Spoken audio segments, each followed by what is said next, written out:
कि उसूलों पे जहां आँच आए वहां टकराना जरूरी है। उसूलों पे जहां आँच आए वहां टकराना जरूरी है।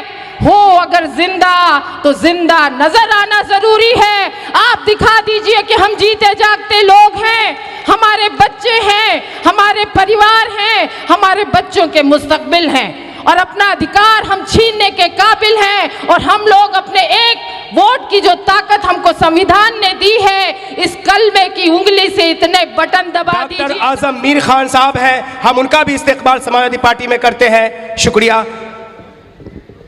अस्सलाम वालेकुम मेरे तमाम मुअज़्ज़िज़ हजरात, नौजवान साथियों और मेरी बहनों, आप सभी का मैं स्वागत और खैर मकदम करती हूँ। आज जो हम लोग यहाँ पर इकट्ठा हुए हैं, ये मकसद है हमारे आपके बच्चों को मुस्तकबिल को तय करने के लिए यहाँ पर इकट्ठा हुए हैं। हमारे नौजवान लोगों के चेहरे पे मुस्कान लाने के लिए, हमारी महिलाओं को जो ये महंगाई से जूझना पड़ रहा है उससे निजात पाने के लिए। तो आज आपको तय करना होगा कि जिस लड़ाई से हम लोग लड़ रहे हैं और हमको समाज में सर उठा के जीने के लिए जो संघर्ष करना पड़ रहा है, उसके लिए आपको कमर कसनी होगी और आने वाले 20 तारीख को एक एक वोट आसिम भाई के लिए साइकिल वाले खाने पे लगाने का काम करना होगा। मैं आपसे गुजारिश करना चाहूंगी कि जो परिस्थितियां हिंदुस्तान में बनाई गई हैं, आपको उससे लड़ने के लिए आगे आना होगा। और दो शब्द जरूर कहना चाहूंगी इस मंच के माध्यम से कि उसूलों पे जहां आँच आए वहां टकराना जरूरी है। उसूलों पे जहां आँच आए वहां टकराना जरूरी है।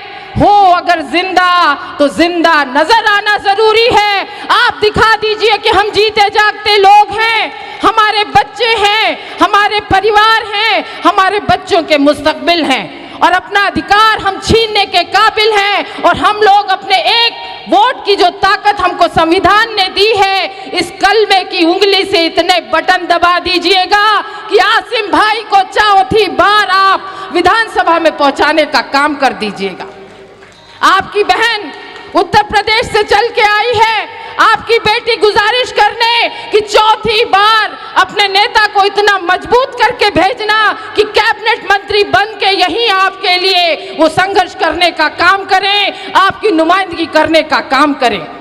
मैं जरूर कहना चाहूंगी कि हम लोगों ने एक ख्वाब देखा है अपने समाज और लोगों के लिए, अपने परिवारों के लिए। तो इस मंच से दो शब्द जरूर कहना चाहूंगी कि अभी तलक तो अंधेरा है लेकिन कल रोशनी होगी। मेरे आंगन में चारों ओर चांदनी होगी, लेकिन अंधेरों को कोसने से क्या होगा, उजाला लाने की तरकीब सोचनी होगी। और वो उजाला लाने का रास्ता है एक एक वोट समाजवादी पार्टी के खाते में आसिम भाई के लिए बटन दबाने का काम 20 तारीख को कर दीजिएगा।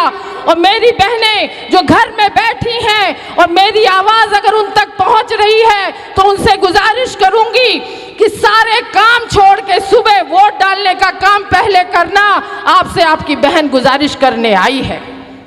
और जो ये उन्माद फैलाने का काम करते हैं ये भाजपा के लोग, अगर उनको मैं इस मंच से चेतावनी देकर ना जाऊं तो बेईमानी होगी।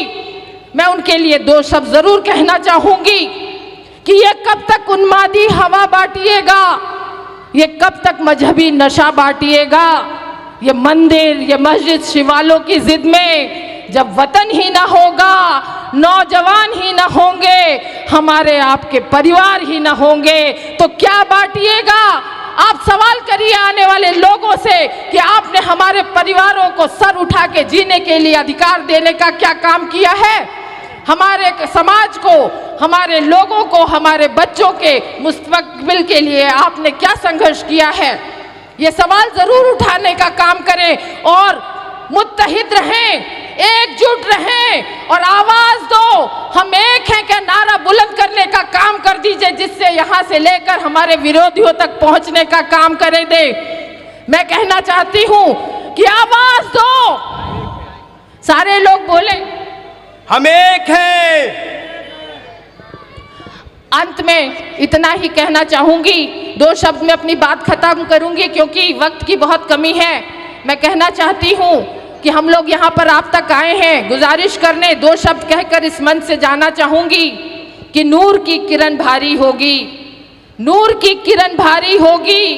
अभी तलक तो अंधेरी रात है, लेकिन कल सुबह हमारी होगी इंशाअल्लाह।